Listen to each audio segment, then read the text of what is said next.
Ce lundi, à Paris, ce sont près de 10 000 personnes qui se sont réunies dans la rue en réaction à la frappe israélienne dans un camp de réfugiés à Rafah. Comment l'opinion s'empare-t-elle de la cause palestinienne aujourd'hui, mais aussi hier? Pour en discuter, je vous ai invité, Ronnie Broman, bonjour. Bonjour. Vous êtes médecin, essayiste, ancien président de Médecins sans frontières. J'ai sous les yeux la une de Libération avec un drapeau palestinien et cette interrogation: quand un certain nombre de pays européens ont officiellement reconnu la Palestine, l'Espagne, la Norvège, l'Irlande. En France, le pouvoir a décidé de ne pas reconnaître l'État palestinien. On l'a entendu aux informations, c'est un sujet qui électrise l'Assemblée nationale. Votre point de vue à ce sujet? Moi, je pense que c'est une obligation à la fois politique et morale aujourd'hui que de reconnaître un État palestinien. Et si je le pense, ça n'est pas dépourvu d'un certain côté paradoxal, parce que je ne crois pas véritablement à la possibilité de l'existence d'un État palestinien dans la configuration actuelle, puisque en gros, au cours des années 90, lorsque le processus dit d'Oslo était en route, c'est la colonisation qui a progressé et non pas la paix. Et dans cette mesure, la Cisjordanie est aujourd'hui mitée par des colonies israéliennes, ce qui empêche la création d'un État viable avec une certaine continuité territoriale, avec une capacité économique réelle. Néanmoins, la reconnaissance d'un État palestinien aurait une vertu majeure à mes yeux, qui serait d'officialiser la situation d'occupation de la Palestine. Pour l'instant, je le rappelle, la Palestine est, selon certains, un territoire occupé, selon d'autres, un territoire disputé, un territoire administré. On joue sur les mots, on joue sur les significations. Mais en tout cas, il y a une contestation de la part des gens qui s'estiment être les amis d'Israël. Personnellement, cette notion d'amis d'Israël, je la trouve très discutable. Enfin, on appelle amis d'Israël disons, l'amitié qu'un dealer voue à un addict, d'une certaine manière. Bon, donc c'est la raison pour laquelle je mets des guillemets dans ce genre d'affirmation. Mais en tout cas, la reconnaissance de la situation d'occupation ne pourrait plus être mise en doute, et ce serait, je pense, un progrès considérable dans une tentative de rééquilibrage du rapport de force entre Israéliens et Palestiniens. Parmi les arguments donc des adversaires de la création de cet État palestinien, aujourd'hui en tout cas, d'après les arguments invoqués, et le fait de créer cet État aujourd'hui pourrait être perçu comme une victoire du Hamas. Oui, alors, tantôt, on nous explique que le Hamas est pour la destruction d'Israël contre la solution à deux États. Tantôt, on nous explique que le deuxième État serait une victoire du Hamas. Moi, je ne peux pas entrer dans ce genre de raisonnement. La reconnaissance d'un État palestinien est une obligation politique, de fait. Enfin, c'est une revendication. C'est un droit à l'autodétermination dont les Palestiniens doivent pouvoir jouir. Et les raisons qui sont avancées, ça n'est pas le moment, il faut que ça vienne dans le cadre d'un processus, me semblent totalement artificielles. Quand sera le moment? Quel processus va permettre cela? Non, au contraire, c'est un point de départ. Il y a un État palestinien, il y a une situation d'autodétermination palestinienne, et ensuite on peut commencer à discuter. Bah, Emmanuel Macron vous a répondu tout à l'heure aux actualités. Ronnie Broman, Emmanuel Macron a dit en substance, il faudra le faire quand ce sera le plus utile. Oui, c'est ça, et je ne vois pas du tout ce qu'il veut dire par là. Pourtant, je m'intéresse à cette question depuis longtemps. À quel moment cette reconnaissance serait-elle utile? Il me semble que dans les circonstances actuelles, elle serait plus utile que jamais, au contraire. Vous vous intéressez à cette question depuis longtemps et c'est pour ça que je vous ai invité, Ronnie Broman. Comment définiriez-vous votre position par rapport à Israël? Alors, bon, je ne vais pas résumer votre vie qui comporte un grand nombre d'épisodes. Vous êtes né à Jérusalem, vous êtes juif, vous êtes... Justement, je vais vous laisser nommer les choses. J'allais dire, vous êtes militant de longue date de la cause palestinienne, mais j'aimerais que vous nommiez votre position. Or, je ne suis pas vraiment militant et je ne me reconnais pas vraiment dans cette formule, la cause palestinienne, bien que c'est pas du tout une insulte, je ne la rejette pas. Mais disons, je ne me sens pas militant d'une cause, où je me sens plutôt soutien à une revendication de justice pour tous en Palestine. Mon rêve, dans ce cadre-là, j'ai d'autres rêves aussi tout de même, hein, je ne pense pas qu'à cela, mais mon rêve dans ce cadre-là, ce serait que tous les habitants entre la mer et le fleuve, comme il est convenu de dire, maintenant, jouissent de droits égaux. Voilà, ce dans quoi je me reconnais. Quelle que soit la formule politique dans laquelle cette situation prendrait place, 2 États, un État, une confédération, une fédération, je ne sais pas, et je pense que c'est vraiment là-bas que ça va se, décider. Mais en tout cas, l'égalité de droit pour tous les habitants de cette, région, disons de la Palestine mandataire, voilà qui me semble être une revendication absolument fondamentale, irrécusable, extrêmement importante, notamment et disons pas seulement pour le sort des personnes directement concernées, ce qui n'est pas un détail, évidemment, c'est très important, mais également pour bien d'autres raisons, car ce conflit est mondialisé. Et il est à l'origine lui-même, on le voit bien en France et en Europe en général, mais pas seulement, il est à l'origine de tensions, de crispations, de confrontations qui peuvent être extrêmement dangereuses. Donc je pense que la paix dans cette région, mais la paix avec la justice, pas la paix simplement, disons la paix des cimetières ou la paix des vaincus, la paix avec la justice est une revendication fondamentale. Mais alors, si je vous dis que vous êtes, je ne sais pas, antisioniste, pro-palestinien, ces termes ne font pas sens pour vous? Si, ils font sens, je ne les considère pas comme des insultes, mais je ne m'y reconnais pas. Antisioniste, c'est extrêmement discutable. On pouvait être antisioniste avant 48. Depuis que l'État existe, depuis que le projet sioniste a pris corps, eh ben, il y a un État et il faut faire avec cela. Non, je dis, moi, militant ou partisan de la paix et de la justice en Palestine-Israël, voilà ce qui me motive, ce qui me fait bouger. Cela fait en tout cas longtemps qu'on vous entend, Ronnie Broman, pour alerter sur la situation donc dans cette région, notamment, mais pas uniquement, parce que vous avez été aussi président de Médecins sans frontières, et il y a bien sûr une dimension humanitaire dans cette préoccupation-là. Comment, là aussi, voyez-vous la période actuelle, puisque pendant très longtemps, il y avait peu de voix qui se saisissaient de cela. Aujourd'hui, le sujet est au cœur de l'actualité. Qu'est-ce que ça vous fait? Ben, je constate que la question palestinienne revient effectivement sur le devant de la scène ou de l'arène publique internationale, alors qu'elle en avait été évincée. On peut dire qu'elle avait occupé une grande place à l'époque des espoirs, les espoirs suscités par Oslo, espoirs d'ailleurs que je dois dire, même avec le recul, je ne partageais pas vraiment, Pourquoi, hein? parce qu'il me semblait que les questions Oslo, c'était essentielles, quoi pour vous à l'époque et pourquoi n'étiez-vous disons, pas Oslo avait quelque optimiste? chose de formidable, de vraiment très porteur, dans la mesure où enfin la reconnaissance, et la reconnaissance mutuelle, était à l'ordre du jour. Donc les Israéliens reconnaissaient l'existence d'une population palestinienne, d'une société, d'un projet politique palestinien, et inversement. Ça, c'était tout de même un progrès réel, et je ne crache pas dessus, je pense qu'il est vraiment important. Je rappelle qu'auparavant, on entendait couramment dire palestinien, palestinien, qu'est-ce que vous voulez dire par là? Il y a des Arabes, ils ont déjà 22 pays, 100 millions de kilomètres carrés, qui se débrouillent entre eux, ça ne nous regarde pas. Donc c'était une période plutôt heureuse, c'était en Oui, oui, oui. 1993. Alors il y avait des petits sujets qui restaient à régler, comme le statut par exemple de Jérusalem, mais dans l'ensemble, on avait de bonnes raisons d'être optimiste, Rodi Broman. Disons, je ne partageais que partiellement cet optimisme dans la mesure où la notion de processus, la reconnaissance d'un État au bout de la proclamation d'un État au bout de 5 ans, sans que soit définie vraiment la question des réfugiés, des frontières, etc., me semblait douteuse.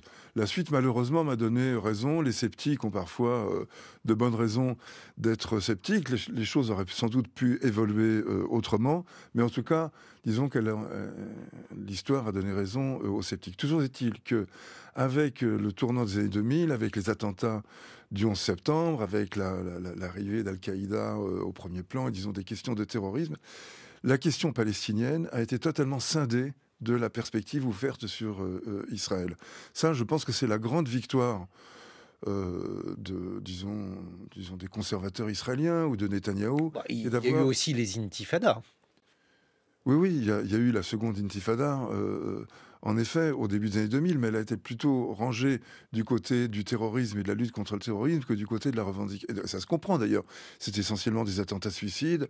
La terreur n'a jamais été un bon moyen d'accomplir un objectif Non, mais politique. ce Mais ce que que je je voulais veux dire, dire, pardonnez-moi, je vous ai interrompu, Ronnie Broman. Ce que je veux dire, c'est que là aussi, il y a deux partis et chaque parti a mené sa politique.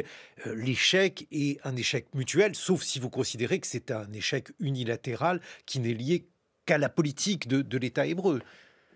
oui, ah non, non, mais bien sûr, les attentats, suicides je ne prends même pas la peine de le dire, mais vous avez raison, il faut sans doute le préciser, ce sont des atrocités qu'il ne faut pas accepter, qui sont, inexcusables. Mais ce que je veux dire, c'est que d'un point de vue plus largement, politique, les années 2000, contrairement aux années 90 du siècle précédent, ont été placées sous les auspices de la lutte antiterroriste. Et Israël n'était plus le pays qui occupait indûment la Palestine, qui refusait à un peuple entier sa liberté et son émancipation. Israël était devenu un front avancé de la guerre contre le terrorisme. Et ça a été une réussite politique incontestable, si bien que jusqu'au 6 octobre dernier, on considérait que la situation était calme parce que le terrorisme était sous contrôle, alors que l'oppression et les persécutions des Palestiniens, elles, suivaient leur cours.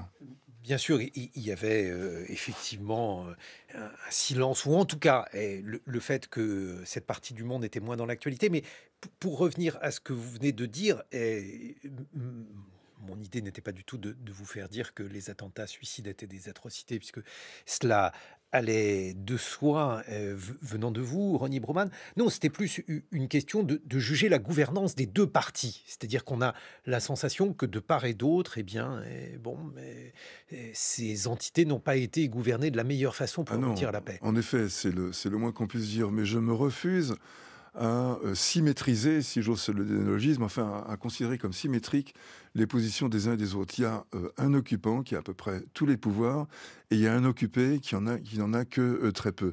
Et cette asymétrie, elle doit être présente dans les esprits si on veut avoir une attitude politique constructive. Et je pense qu'il est très important, surtout dans la configuration, enfin dans les circonstances actuelles, de distinguer entre questions politiques et questions de compassion. La compassion, elle ne se partage pas. Elle est nécessairement symétrique. Elle se distribue selon des principes de protection de la vie humaine, quel que soit le droit où ça se porte. Donc ça ne se partage pas.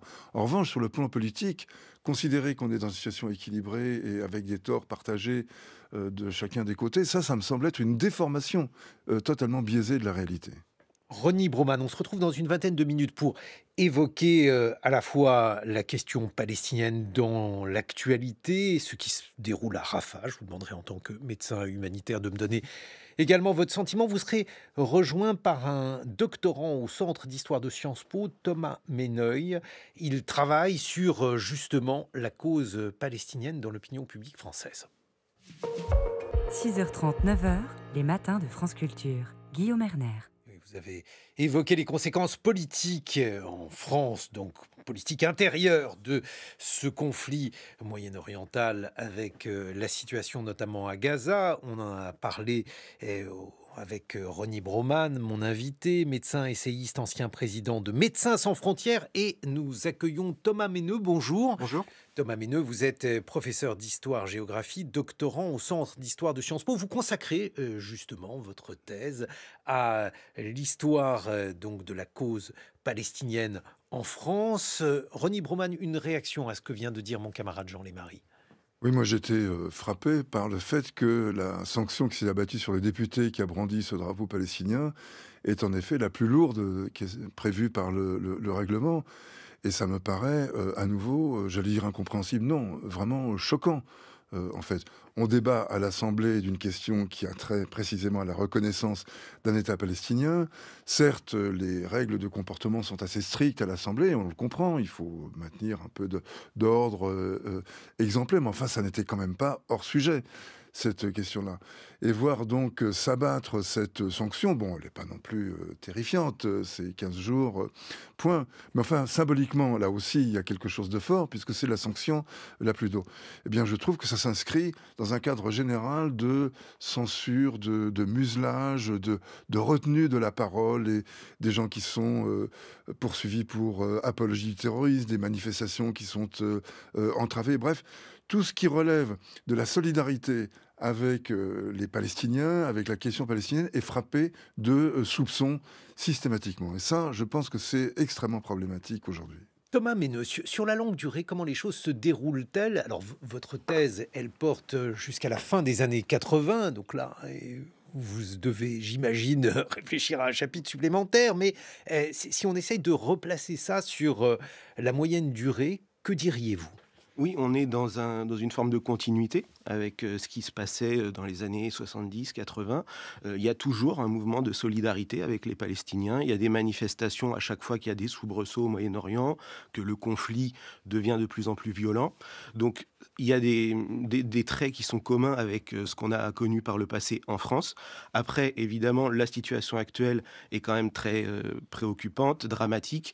Et on a, en 2023-2024, une situation française qui est totalement différente. On n'a plus de grandes organisations ou de grandes associations qui prenaient en charge la cause palestinienne. On a des mouvements qui se structurent, mais qui sont aussi un peu autonome, on va dire ça comme ça. Et puis, on a cette jeunesse qui est présente. Ça, on l'avait déjà... Plus aujourd'hui qu'hier, diriez-vous? Alors, on l'a déjà hier, on avait des mouvements de jeunesse, des mouvements étudiants, classiquement très engagés Le port sur du la kéfier. Palestine. C'est un classique. Dans les années 68, on avait le port du kéfier. On s'identifiait aux combattants palestiniens, aux fédayines. Là, on a une jeunesse qui est d'une autre génération, bien sûr, qui est aussi avec certaines figures originaires de la région. C'est vrai qu'on a Rima Hassan, qui est originaire, qui a des origines ancrées au Moyen-Orient, alors que dans les années 60, 70, on avait des générations de militants qui n'avaient pas forcément un lien direct avec la région, ou des militants issus de l'immigration qui, eux, venaient de l'immigration nord-africaine. Alors, ça ne veut pas dire qu'il n'y avait pas de Palestiniens ou de Libanais sur le sol français, mais on a des changements comme ça et des figures qui émergent, des figures aussi féminines. La place des femmes est un peu plus importante dans les cortèges, dans des figures comme Rima Hassan. Donc, voilà, on a des nouveautés. Ce qui fait en effet aussi l'actualité, c'est le drame à Gaza, à Rafah, et le fait que l'information circule très très vite. Et donc on a des mobilisations du jour au lendemain qui se font de dimanche à lundi, de lundi à mardi. On a eu des mobilisations assez conséquentes qui se font. Ronnie Broman, vous récusez la notion de militant. Vous ne vous vivez pas comme militant, mais puisque vous avez été, par exemple, médecin humanitaire, vous avez eu un rôle, vous avez eu un engagement. A priori, rien ne vous destinait à soutenir particulièrement la cause palestinienne, puisque je le rappelle, vous êtes né à Jérusalem, vous auriez pu vivre en Israël, peut-être, je ne sais pas, en étant un militant du Likoud, Ronnie Broman. Qu'est-ce qui explique finalement que vous ayez choisi cette cause palestinienne? Ah, là, vous me posez une colle. Pourquoi on choisit un enjeu plutôt qu'un autre? Pourquoi une position plutôt qu'une autre? On n'est pas forcément bien placé pour en juger de soi-même. Moi, en tout cas, ça m'est tombé dessus d'une certaine manière à la fin des années 80, alors que j'étais assez spontanément pro-israélien, pro-sioniste, parce que ça, d'une certaine manière, ça allait de soi. Et C'est je la l'ai fin des années 80 qui a fin été des votre années conversion. Oui, c'est l'intifada et la fin de la guerre froide.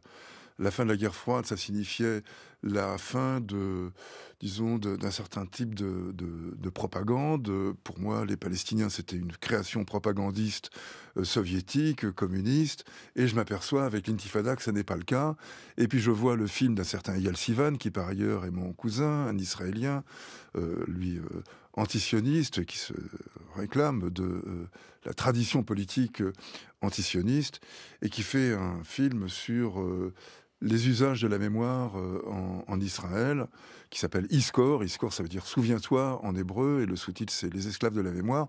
Et donc, avoir vu ce film dans le contexte où nous étions à l'époque, c'est-à-dire le dégel Est-Ouest et l'intifada, où je voyais des jeunes gens se dresser contre un occupant, eh bien, moi, ça m'a fait prendre conscience du fait qu'il y avait, en effet, un occupant et un occupé.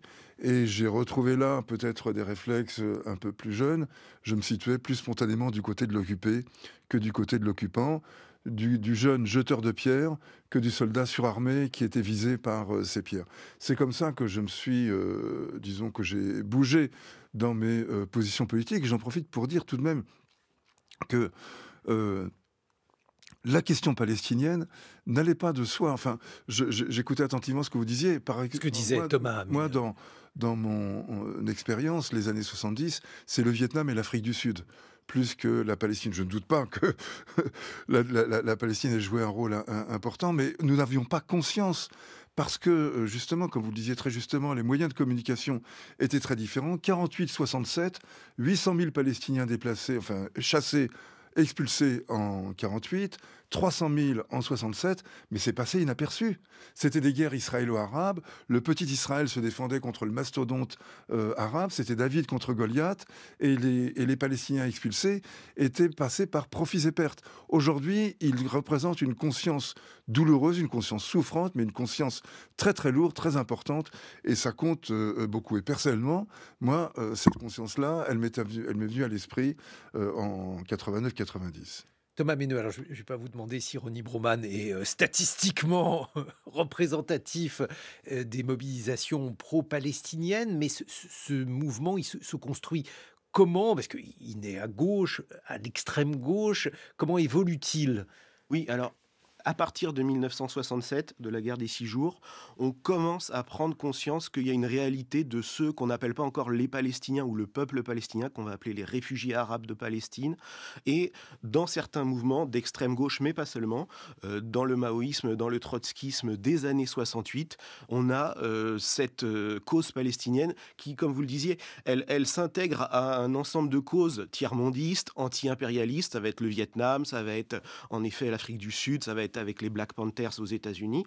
Donc on a cette cause qui imprègne certains militants de l'extrême gauche, la gauche prolétarienne maoïste, qui au sein de cette gauche prolétarienne maoïste, on trouve aussi des militants arabes, des travailleurs immigrés, qui vont former au début des années 70 ce qu'on appelle le MTA, le mouvement des travailleurs arabes, qui progressivement va s'autonomiser des maoïstes, va abandonner au début des années 70 la rhétorique maoïste pour s'engager sur, un, la cause palestinienne et deux, la défense des travailleurs immigrés. Et on a, à côté de ces mouvements d'extrême gauche, des partis politiques de gauche comme le Parti communiste qui, dans les années 70, commencent à dialoguer avec les Palestiniens, à faire venir des Palestiniens, qui à la fête de l'humanité, etc. Et puis, l'État, le gouvernement français, dans les années 70, il ne faut pas oublier qu'il a une politique au Moyen-Orient et qu'en 1975, on a l'ouverture d'un premier bureau de l'OLP à Paris. Donc on a tout cela à ajouter avec aussi une frange qui est importante dans le mouvement anticolonialiste, qui est les militants du christianisme de gauche, de témoignages chrétiens et d'autres, qui ont été très moteurs dans la diffusion de la cause palestinienne en France. Jean Lémarie. Et quand la gauche arrive au pouvoir en 81, est-ce que ça change la donne ? Alors, pas vraiment. Avant 81, François Mitterrand s'était déjà progressivement tourné vers les Palestiniens, alors que lui-même avait des affinités plutôt avec Israël. Il avait déjà, au sein du Parti socialiste, engagé des contacts avec les Palestiniens, avec les représentants de l'OLP. Donc en 81, il continue sur ce que les gaullistes et leurs successeurs avaient déjà progressivement évoqué dans les années 70, qui était il va falloir reconnaître le droit à l'autodétermination des Palestiniens et progressivement un État palestinien.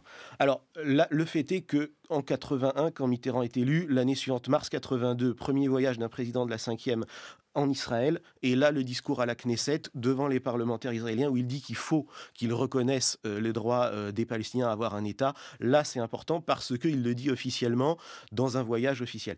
Donc là, progressivement dans les années 80, ça va s'enclencher, le ministère des Affaires étrangères également va jouer un rôle, et les liens avec les représentants de l'OLP à Paris sont de plus en plus institutionnalisés dans ces années-là, jusqu'en 89 avec la visite d'Arafat à l'Institut du monde arabe à Paris. Ronnie Broman, au fil de ces années, depuis les années 80, il y a eu de nombreuses étapes. L'une des évolutions principales, en tout cas de mon point de vue, mais vous n'êtes peut-être pas d'accord, c'est le fait que de part et d'autre, à la fois en Israël et en Palestine, la dimension religieuse est devenue de plus en plus prégnante, ce qui fait que les militants de part et d'autre qui pouvaient se parler, parce que par exemple le socialisme ou la gauche internationale les réunissait, sont devenus de plus en plus distants. Est-ce que vous l'avez vécu comme ça? Oui, oui, le regain ou la progression de la religiosité en général dans le monde, pas forcément de la spiritualité religieuse, mais en tout cas des pratiques et des radicalités religieuses, c'est quelque chose de frappant, de la même façon que la progression, disons, de toutes les discours, les régimes de pensée identitaires dans le monde entier progresse. Je trouve que c'est assez déprimant et assez inquiétant. Et ça se passe également au Proche-Orient dans le cadre du conflit israélo-palestinien. Mais je pense que ça tient aussi, dans ce cadre précis-là, au fait qu'on a affaire à une guerre, enfin, c'est une guerre très ancienne. On peut même dire que c'est une guerre de 100 ans. Le conflit israélo-palestinien, il commence dans les années 20 avec la création de la Haganah, la première milice sioniste, et les premières confrontations armées avec des groupes arabes palestiniens à l'époque. Et comme ça a été souvent dit, la tentation, enfin la, la tendance presque spontanée des conflits armés, des guerres, c'est la radicalisation, c'est l'extrémisation. Si l'on est depuis Clausewitz, on le sait là. Donc il y a une radicalisation qui s'appuie sur la religion. Les religions se prêtent à tout, au meilleur et au pire, à la violence comme à la paix, et des deux côtés. Donc c'est à la fois la densification, l'intensification de la guerre et une évolution identitaire générale. Et oui, c'est-à-dire que Thomas Menneux, il y avait l'OLP qui était un mouvement purement laïque et, en tout cas, je vois faire la moue. En tout cas, du point de vue de l'affichage, il s'agissait d'un mouvement laïque. C'était des militants de gauche, et puis progressivement, il y a eu une religiosité croissante du côté palestinien, du côté juif aussi. Mais vous étudiez les Palestiniens. Oui, tout à fait. Je pense qu'il faut aussi dire le contexte moyen-oriental, 1979, révolution iranienne, assassinat de Sadat qui avait conclu des accords avec Begin, le fait que voilà, les dirigeants arabes qui avaient pris en charge une partie de la cause palestinienne sont délégitimés, la promesse qui est faite par les mouvements islamistes de reprendre en charge la cause palestinienne. Dans les années 80, après, avec la création du Hezbollah, puis du Hamas, on a en effet ce mouvement de religiosité qui émerge. La charte du Hamas de 88 indique qu'il faut installer l'islam, une forme donc d'État religieux.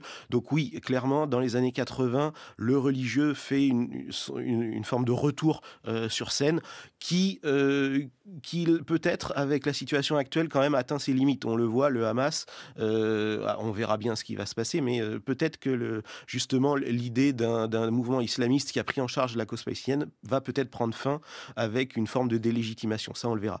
Mais en effet, depuis les années 80-90, la question islamiste, qui plus est avec les organisations terroristes, Al-Qaïda, Daesh, qui ont occulté aussi la question palestinienne à cause de l'actualité terroriste et du conflit, font que, en effet, la question de la religion est revenue sur le devant de la scène. Lorsque l'on voit, par exemple, le drame qui a eu lieu à Rafah avec cette frappe qui a tué des réfugiés, on parle de 45 morts et de 249 blessés.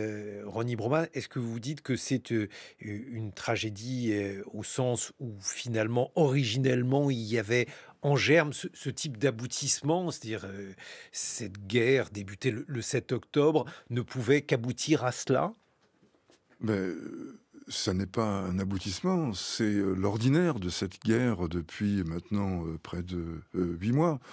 On en parle plus parce que ça a frappé au sud, à Rafah, dans un endroit qui était théoriquement hors conflit ou à la lisière du conflit, qui ne devait pas être attaqué.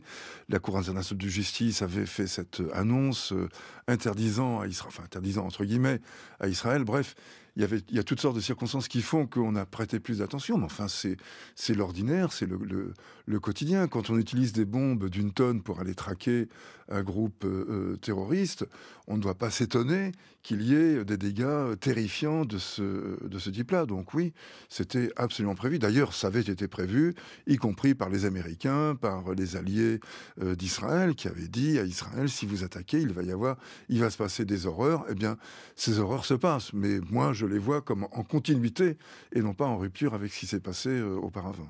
C'est ce qui fait que cet épisode, il renvoie à d'autres épisodes, par exemple la lutte contre Daesh, qui s'est déroulée de la même manière, mais qui s'est déroulée avec moins de mobilisation, Ronnie Broman. Mais oui, en effet, il n'y avait pas grand monde pour défendre Daesh, mais malheureusement, il n'y avait pas non plus. Pour défendre Daesh, non, mais pour critiquer également la manière dont Mossoul, Oui, oui, par mais exemple, j'allais y venir. Et pas, de ce fait, pas grand monde pour défendre la population civile de Mossoul qui était coincée entre l'enclume de Daesh et l'armée, disons le front irako-kurde qui faisait le siège avec l'aide des Occidentaux de Daesh. Mais c'était un tort. Nous avons eu tort les uns et les autres. Et d'ailleurs, un Médecins sans frontières a été assez peu réactif aussi. Ça a provoqué des débats internes très vifs. Peut-être qu'il aurait dû être plus vif encore. En tout cas, il y a eu peu de réactions pour défendre la population civile de Daesh. Et ça n'est pas parce que cette turpitude a eu lieu hier qu'il faut la pas reproduire se prévaloir des aujourd'hui, turpitudes bien entendu. d'autrui, certes. Non, Thomas Méneux, à quoi ont servi, puisque vous les étudiez sur la longue durée, ces mobilisations palestiniennes? Est-ce qu'elles ont fait bouger le politique en France, puisque c'est l'un des buts que peuvent poursuivre les militants? Alors oui, d'une certaine manière, c'est-à-dire que le fait que la cause palestinienne émerge, qu'il y ait eu des gens qui ont pris en charge cette cause, a fait que les grands partis politiques ont été obligés d'intégrer cela à leur grille de lecture et ont progressivement modifié leur rapport avec leurs homologues israéliens et ont progressivement intégré dans leur discours la reconnaissance des Palestiniens. Alors après, est-ce que ça a un rôle direct? Non, c'est sur le long terme, hein, ça se passe pas du jour au lendemain. Il ne faut pas oublier aussi que la France a des intérêts au Moyen-Orient et qu'il y a une tradition aussi de politique arabe de la France. Donc là aussi, le gouvernement s'est jamais détaché véritablement de ce qui se passait au Moyen-Orient et après la guerre des 6 jours, s'intéresse de plus en plus à ce qui se passe au Moyen-Orient et a fortiori en Palestine. Donc les mouvements, oui, ont joué un rôle parce qu'ils ont été mobilisateurs et parce que pour bon nombre de militants de gauche, de l'antiracisme ou de la cause immigrée, eh bien, ils ont fait leurs armes dans le militantisme pour la cause palestinienne avec à côté d'autres causes. Donc oui, ça a eu un rôle et ça a été formateur pour l'engagement militant d'un certain nombre de personnes. Jean Lémarie. Est-ce qu'il se passe la même chose aujourd'hui? Alors aujourd'hui, c'est vrai que c'est difficile à dire parce qu'on a quand même un encadrement qui est moindre, une formation militante qui est pas du tout pareille. On voit quand on regarde un peu ce qui se passe depuis plusieurs semaines, plusieurs mois, on a du mal à raccrocher à un mouvement politique, à une association particulière. C'est quelque chose qui est plus disparate.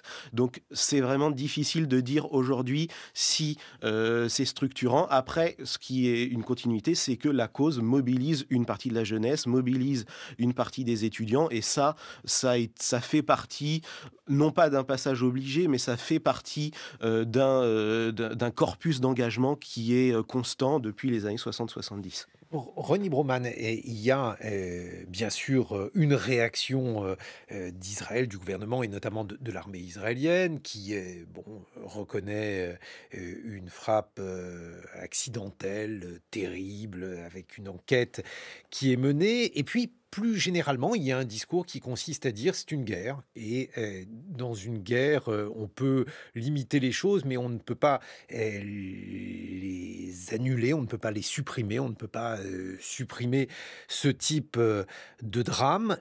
N'y a-t-il pas conflit justement entre votre discours, votre présentation des choses d'humanitaire, je fais court, et la représentation des choses des militaires qui, sur le terrain, par exemple, estiment que le nombre de roquettes lancées depuis Gaza a diminué, qu'il y a un périmètre de sécurité. Bref, les militaires qui estiment qu'une partie du travail fait n'est pas inutile. Ça, c'est leur point de vue, en effet. Moi, je n'ai pas ce point de vue-là. Moi, je vois qu'il y a une puissance occupante, une puissance et une population occupée. Et sortir de ce cadre-là, c'est s'aveugler à la réalité politique et humaine de cette situation. Alors, une fois que on est installé dans le conflit, en effet, il y a une logique de la guerre. La guerre, ça passe par la mise à mort d'innocents, et de nombreux innocents, inévitablement. Mais moi, je suis toujours choqué de voir un certain nombre d'experts ou de commentateurs baisser les bras devant cette constatation. Oui, c'est triste, on déplore. D'ailleurs, la mort de tout enfant est un drame, etc.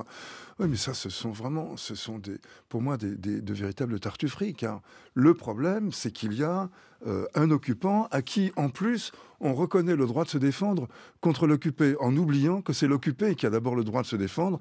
Certes, l'occupant, lui, il allait procéder à des représailles après les attaques et les atrocités commises le 7 octobre. Ça ne faisait absolument aucun doute. Mais il faut remonter en avant, déjà en arrière, plus exactement. C'est-à-dire revenir au 6 octobre. Qu'est-ce qui se passait le 6 octobre? Il ne se passait rien. Oui, il n'y avait pas de juifs qui se faisaient tuer.